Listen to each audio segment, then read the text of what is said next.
Russell viper সাপ দেখতে বেশ মোটাসোটা, কিন্তু দেহের তুলনায় এর লেজ বেশ চিকন। এদের দেহের পৃষ্ঠতল বাদামি আকৃতির, সাপটির গায়ে গোলাকার বা ডিম্বাকৃতির ছোপ ছোপ দাগ কাটা থাকে।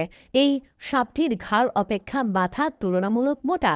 সাপটির শরীরের রং হালকা বাদামি হওয়ায় এগুলো ঘাসের সঙ্গে একবারে সহজেই লুকিয়ে যেতে পারে। জুলাই মাসের মধ্যে এরা নিজেদের প্রজনন প্রক্রিয়া শুরু করে, তবে প্রজননের দিক থেকে এরা অন্যান্য সাপ থেকে ব্যতিক্রম। এরা ডিম পারে না। প্রজননকালে ৫ থেকে ৫০টি পর্যন্ত বাচ্চা প্রসব করে থাকে।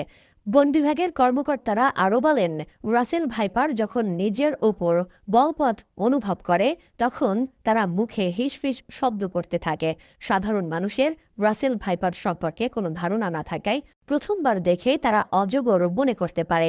নিশাচর অর্থাৎ রাতে শিকারের জন্য